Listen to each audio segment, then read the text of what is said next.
नमस्कार, कोटपुतली एजुकेशन में आपका हार्दिक स्वागत है। मैं पंकज शेरावत उपस्थित हूं आपके सामने महत्वपूर्ण जानकारी लेकर।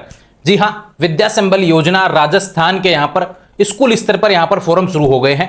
स्कूल स्तर की बात करूं, थोड़े समय पहले क्या हुआ, कॉलेज स्तर पर फोरम लगे हुए थे, तो आपने कहा था कि स्कूल स्तर पर भी फोरम अगर शुरू हो स्कूल के क्वालिफिकेशन के आधार पर भी, तो बिल्कुल आप वहां पर भी हमें अपडेट देना। ठीक वहीं से अपडेट यहां पर आपको देखने को मिल रही है। और विद्या संबल योजना पर आपने जितना स्नेह मुझे दिया है, इस चैनल को दिया है, लगातार मैं वीडियो इससे रिलेटेड लेकर आता रहता हूं। जब भी कोई नोटिफिकेशन आता है तो आने वाले समय में भी लगातार अपडेट्स आपको देखने को मिलेंगी। और विद्यार्थियों के लिए विभिन्न योजनाओं के फॉर्म यहां पर देखने को मिलते हैं। लगातार प्लेलिस्ट बनी हुई है, उनके माध्यम से आप देख सकते हैं। वैकेंसीज से रिलेटेड भी प्लेलिस्ट बनी हुई है, जो भी भर्ती आपके लिए अच्छी होती है वो आपको यहां पर अवेलेबल हो जाती है।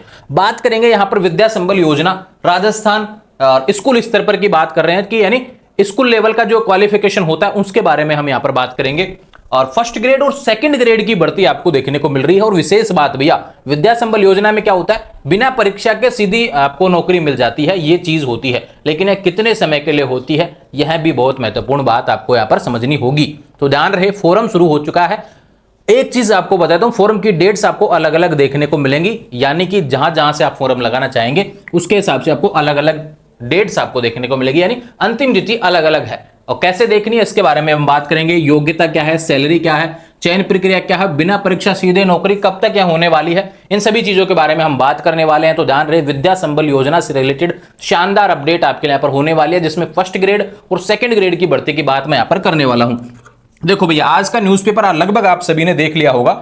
न्यूज़पेपर में ही चलते हैं और आज एक नोटिफिकेशन सोशल मीडिया पर हमें देखने को मिला। ये रहा, लगभग सभी ने देखा होगा, मुझे लगता है कि ऐसा देखा है, नहीं देखा है तो भी भैया देख लो। इसके बारे में कंप्लीट डिटेल्स आपको यहां पर बताने वाला हूं। विद्या संबल योजना गेस्ट फैकल्टी के आवेदन 30 तारीख तक। अब देखो, कुछ जगह 30 तक है, कुछ जगह 2 तारीख तक है, कुछ जगह 1 तारीख तक है, कुछ जगह 2-3 तारीख तक है। ऐसे अलग अलग डेट्स आपको देखने को मिलेंगी। क्या करना है, सामाजिक न्याय व अधिकारिता विभाग द्वारा संचालित विद्यालय स्तरीय यानी स्कूल स्तरीय छात्रावास।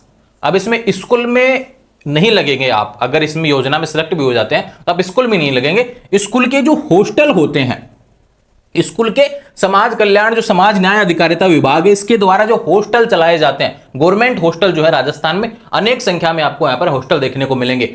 उन सभी में यहां पर फोरम चालू किए गए हैं, विशेष रूप से ध्यान रखें। लेकिन कौन कौन से सब्जेक्ट के चालू किए गए हैं इसके बारे में भी मैं विशेष रूप से आपसे बात करूंगा।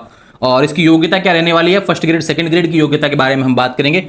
विशेषज्ञ अनुभवी व्यक्तियों को फैकल्टी के रूप में लेने के लिए विद्या संबल योजना आवेदन मांगे गए हैं, विशेष रूप से ध्यान रखें। जिसमें 9 से 12 तक के छात्र लाभान्वित होंगे। नियमों में अंकित योग्यता आदि की पात्रता रखने वाले सेवानिवृत्त कर्मचारी, अगर कोई रिटायरमेंट हो गया तो भी आप यहां पर करना चाहते हैं काम तो भी लग सकते हैं, या फिर वे विद्यार्थी जिन्होंने बीएड और पीजी कर रखा है या फिर केवल बीएड कर रखा है वो भी यहां पर लग सकते हैं। यहां पर बहुत शानदार अपडेट आपके देखने को मिली है। जो व्यक्ति अभी बेरोजगार घूम रहे हैं, जिनके पास नौकरी के आने वाले समय में ऑप्शन देखने को नहीं मिल रहे हैं, लगता है कि पता नहीं वैकेंसी कब आएगी, तो अभी आप यहां पर खुद को समय दे सकते हैं। जिनको भी आवश्यकता हो पढ़ भी सकते हैं साथ में, और ज्यादा समय के लिए आपको यहाँ पर परेशान भी नहीं किया जाए। नहीं कि पूरे दिन ही स्कूल में बिठा लिया जाए, नहीं, यहाँ पे एक तरीके से वो क्लासेस का टाइम फिक्स होता है, उस हिसाब से आपको जाना होता है, ठीक है, और उसी हिसाब से आपको मानदेय मिलता है, यानी पेमेंट आपको दिया जाता है। संबंधित ब्लॉक सामाजिक सुरक्षा, फोरम से रिलेटेड बातें कर लेते हैं। देखो, इसके आवेदन संबंधित ब्लॉक सामाजिक सुरक्षा अधिकारी कार्यालय से भी आप ले सकते हैं, या फिर संबंधित छात्रावास में 30 अगस्त तक जमा करवा सकते हैं। यह व्यवस्था पूर्ण रूप से अस्थायी व एक शैक्षणिक सत्र 2024-25 के लिए रहेगी।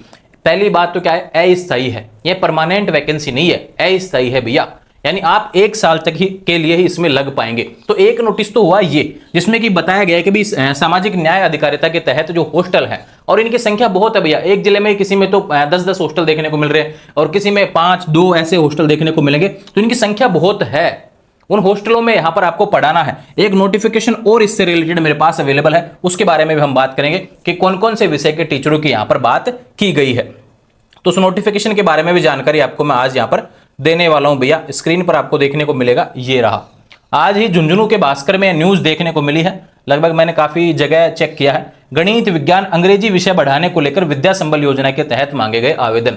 तो ध्यान रखें, यहां पर केवल गणित विज्ञान और अंग्रेजी विषय वाले विद्यार्थियों की बात हो रही है। यानी कि अब एक चीज इंपॉर्टेंट आती है कि ये चीजें कहां मायने रखती हैं, इसके बारे में आपको यहां पे बताता हूं। फर्स्ट ग्रेड का क्वालिफिकेशन क्या होता है भैया, ये चीज आप ध्यान रखें। फर्स्ट ग्रेड के लिए आपको क्या करना पड़ेगा, फर्स्ट ग्रेड के जो क्वालिफिकेशन होता है उसके बारे में बात करें तो आपका बीएड होना चाहिए साथ में पीजी होना चाहिए। ठीक है, ये फर्स्ट ग्रेड से रिलेटेड बातें हो रही है, इसकी योग्यता की बात हो रही है। तो अब यहाँ पे क्या सब्जेक्ट जो बोले गए हैं वो क्या बोले गए, गणित, विज्ञान, अंग्रेजी। यानी अगर आपका इस सब्जेक्ट से पीजी है तो आप फर्स्ट ग्रेड के लिए यहाँ पर आवेदन कर सकते हैं, ये चीज आप ध्यान रखें। ठीक है, बात करें सेकंड ग्रेड, इसका क्वालिफिकेशन क्या होता है भैया, आपका बीएड होना चाहिए। ठीक है, और ये जो सब्जेक्ट्स हैं आपके ग्रेजुएशन में होना चाहिए, कोई भी एक सब्जेक्ट आपके ग्रेजुएशन में अवेलेबल है तो आप यहां पर अगर ग्रेजुएशन प्लस बीएड कर रखा है तो आप क्या कर सकते हैं, सेकंड ग्रेड वाले के लिए अप्लाई करेंगे। और बात करें बीएड प्लस पीजी है तो आप फर्स्ट ग्रेड के लिए भी अप्लाई यहां पर कर सकते हैं। इस तरीके से आपको देखने को मिलेगा। बात करते हैं योग्यता की बातें हो गई, सैलरी की बात कर लेता हूं भैया। इसमें मैंने क्या कहा, क्लासेज के हिसाब से आपको पेमेंट देखने को मिलेगी। यहां पर देख लीजिए भैया, 9वीं से 12वीं में अध्ययनरत छात्र छात्राओं को गणित, विज्ञान, अंग्रेजी विषयों की ट्यूशन पढ़ाने के लिए अध्यापक ग्रेड फर्स्ट, ग्रेड सेकंड में पात्रता रखने वाले सेवानिवृत्त कार्मिकों या निजी अभ्यर्थियों से गेस्ट फैकल्टी के रूप में आवेदन मांगे। निजी का मतलब जिन्होंने बीएड और पीजी कर रखा है, जिन्होंने केवल बीएड कर रखा है, वो इसमें सभी आते हैं। ठीक है, कक्षा 9 व 12वीं के लिए 350 रुपए प्रति घंटा, ये चीज आप ध्यान रखें। यानी 1 घंटे की क्लास अगर आपकी रहती है तो आपको प्रतिदिन का 350 रुपए दिया जाएगा। लेकिन ऐसा तो है नहीं कि दिन में एक ही क्लास आपको दी जाए, लगभग 2 से 3 क्लासेज आपको दी जाएंगी, तो लगभग आपका अच्छा जो एक तरीके से वो मानदेय यहाँ पर जुड़ जाता है। और लगभग आपकी 1 साल चलने वाली, 1 साल के बारे में बताया कि 1 साल आपको यहाँ पर नौकरी पे रखा जाएगा, तो आप अच्छा यहाँ पर से रिकवर कर सकते हैं खुद को। जो आप प्राइवेट में भी कहीं काम करने जाते हैं तो उसमें मेहनत अधिक होती है, फिर तैयारी नहीं कर पाते हैं, तो एक ऑप्शन है कि आपको पढ़ाई से रिलेटेड ही चीजें आपको पढ़ाना ही तो है, खुद की तैयारी भी हो जाएगी बेहतर तरीके से। ऑप्शन आपके पास अवेलेबल है, और इन सब्जेक्ट्स में तो वैसे भी आपको प्रैक्टिस की ज्यादा आवश्यकता होती है, जिससे आने वाले समय में आप अच्छा स्कोर कर सके। किसी भी भर्ती को भी देख रहे हैं तो आने वाले समय फर्स्ट ग्रेड सेकंड ग्रेड की तो वैसे भी भर्ती आने वाली है, तो उसके लिए भी आपको खुद को प्रिपेयर करना होगा बेहतर तरीके से। तो ऑप्शन है भैया कि आप अच्छे से पढ़ें और पढ़ाएं, ज्यादा ऑप्शन रहेगा। देखो यहां पर कक्षा 9 व 12वीं के लिए 350 रुपए प्रति घंटा या अधिकतम 25,000 रुपए आपको मानदेय दिया जाएगा, ये चीज आप ध्यान रखें। और दूसरा बात करूं 11वीं और 12वीं कक्षा के लिए 400 रुपए प्रति घंटा या अधिकतम 30,000 रुपए मासिक दिया जाएगा, ध्यान रखें। तो ये महीने की जो पेमेंट है लगभग 30,000 रुपए के आसपास आपकी जुड़ जाएगी। वो क्लासेज के हिसाब से डिपेंड करेगा, अगर एक क्लास जा रहा है तो उसका एक क्लास के हिसाब से 400 रुपए मिल जाएगा 11वीं 12वीं का। ठीक है, उस बाद में यहाँ पे बात करें तो 350 भी मिल सकता है। ठीक है, ये बातें होगी इससे रिलेटेड। अब देखो फोरम से रिलेटेड सवाल है, योग्यता, सैलरी और चयन प्रक्रिया। सबसे पहले आपको क्या करना है भैया, फॉर्म भरना है। इंपॉर्टेंट है क्या, फॉर्म आपको कहां से मिलेगा, आप जिस हॉस्टल से फॉर्म लगाना चाहते हैं, आप अनेक हॉस्टल से फॉर्म भी लगा सकते हैं, उन हॉस्टल से आपको फॉर्म देखने को मिल जाएगा। एक बात करूं, यहां पर एसएसओ आईडी आपके पास सभी पास होती है। एसएसओ आईडी में जब ओपन करेंगे तो एसजेएमएस के नाम से पोर्टल होता है, वहां से भी सामाजिक न्याय अधिकारिता वाला जो पोर्टल है, जहां पे हॉस्टल के जो फॉर्म ऑलरेडी एडमिशन वाले चालू होते हैं विद्यार्थियों के, ठीक वहीं पे आपको पोर्टल भी देखने को मिलेगा, वहां से आप हॉस्टल की सूची भी देख सकते हैं। अब किस जिले में कितने हॉस्टल हैं भैया, उनकी जानकारी आप वहां से ले लीजिए, वहां पहुंच जाइए और फॉर्म जमा करवा दीजिए। अब देखो यहां पे क्या कहा गया, मैंने उस वाले नोटिस में क्या बताया था कि आपका जो फॉर्म है एक तरीके से कब तक जमा होगा, 30 तारीख तक जमा होगा। लेकिन यहां पे थोड़ा सा डेट क्या है, यहां पे अलग देखो, इच्छुक अभ्यर्थी आवेदन पत्र में दस्तावेज के साथ ब्लॉक स्तरीय कार्यालय में सामाजिक सुरक्षा अधिकारी को 2 सितंबर को शाम 5 बजे तक जमा करवा सकते हैं। यहां पे डेट्स क्या है, झुंझुनू वाले के लिए अलग डेट्स देखने को मिलेंगी। अब ये आज का नोटिस है, कल आपको हर जिले के हिसाब से भी आपको नोटिफिकेशन न्यूज़पेपर में देखने को मिल जाएंगे। तो जैसे जैसे शेयर होंगे वीडियो आपको देखने को मिल जाएंगे। या फिर बात करूं, आपको टेलीग्राम पर आपको सभी पोस्ट देखने को मिल जाएंगे, जहां से नोटिफिकेशन देखने को मिलेगा। कल के न्यूज़पेपर थोड़े से ध्यान से देखेंगे, वहां पर अपडेट्स आपको इससे रिलेटेड और भी देखने को मिलेगी। ये झुंझुनू का था, वो बीकानेर से रिलेटेड था, और भी नोटिफिकेशन आपको देखने को मिलेंगे। और एक नोटिफिकेशन के आधार पर बाकी में भी आप जा सकते हैं, कोई दिक्कत नहीं है। सभी हॉस्टल में सेम प्रोसेस रहता है, ध्यान रखें, फॉर्म चालू है।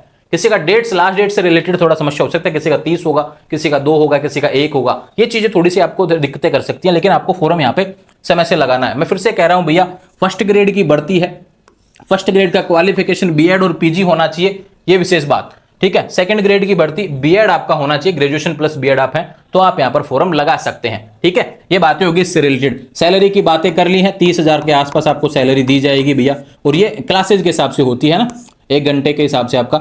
और योग्यता की बात करें तो योग्यता मैंने आपको बता दी है, बिना परीक्षा सीधे नौकरी है। फॉर्म से रिलेटेड बातें भी मैंने आपको कर दी हैं। अब फॉर्म आपको मिल जाएगा, मैंने आपको बता दिया। टेलीग्राम पर पीडीएफ भी अवेलेबल करवा दूंगा, जो पहले की वैकेंसीज रही उनका जो पीडीएफ रहा वो भी आपको अवेलेबल करवा दूंगा। ठीक है, टेलीग्राम पर आपको देखने को मिल जाएगा, शाम तक अपलोड कर दिया जाएगा।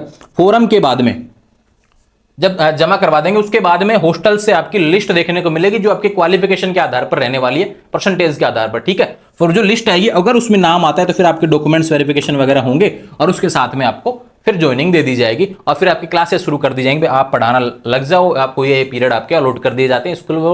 स्कूल प्रशासन का काम है, वो हॉस्टल प्रशासन का काम है। ध्यान रखिए, हॉस्टल का नोटिस है, स्कूल का नहीं, हॉस्टल का नोटिस है, तो हॉस्टल प्रशासन का काम है कि आपको कौन कौन से क्लासेज वहां पे देनी है। तो ये जो हॉस्टल में रहते हैं बच्चे, उनके लिए नोटिफिकेशन रहने वाला है। तो ध्यान रहे, विद्या संबल योजना हॉस्टल यानी स्कूल स्तर तो है, लेकिन हॉस्टल जो है सामाजिक न्याय अधिकारिता विभाग, उनके तहत वैकेंसी आपको देखने को मिल रही है। पदों की संख्या मैंने कहा यहां पर भैया कोई फिक्स नहीं है।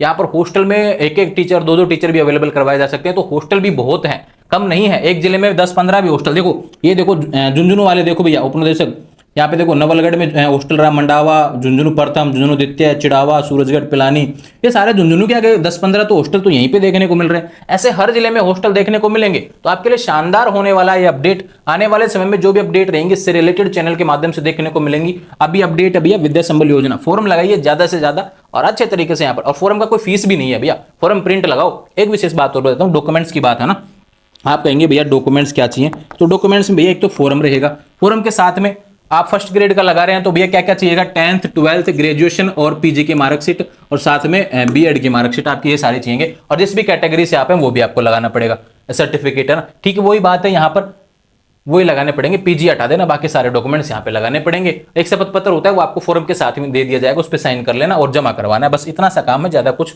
हार्ड नहीं है। तो आने वाले समय में जो भी अपडेट्स रहेंगी चैनल के माध्यम से देखने को मिलेंगे। जुड़े रहेंगे चैनल के साथ, चैनल को सब्सक्राइब कर लीजिए। कोई सवाल हो तो सीधे इंस्टाग्राम के माध्यम से मुझसे बात कर सकते हैं। इंस्टाग्राम चैनल का लिंक डिस्क्रिप्शन में दिया है, वहां से जुड़ जाएंगे। इंस्टाग्राम पर आपको पहले करना पड़ेगा फॉलो, उसके बाद में करेंगे सवाल, फिर मिलेगा जवाब 24 घंटे के अंदर। बिना फॉलो किए हुए सवाल करेंगे तो जवाब नहीं मिलेगा, पहले बता रहा हूं, ठीक है। और जो भी अपडेट्स रहेंगे टेलीग्राम पर अपडेट होती रहेंगी। जुड़े रहेंगे चैनल के साथ, चैनल को सब्सक्राइब करें। Thank you.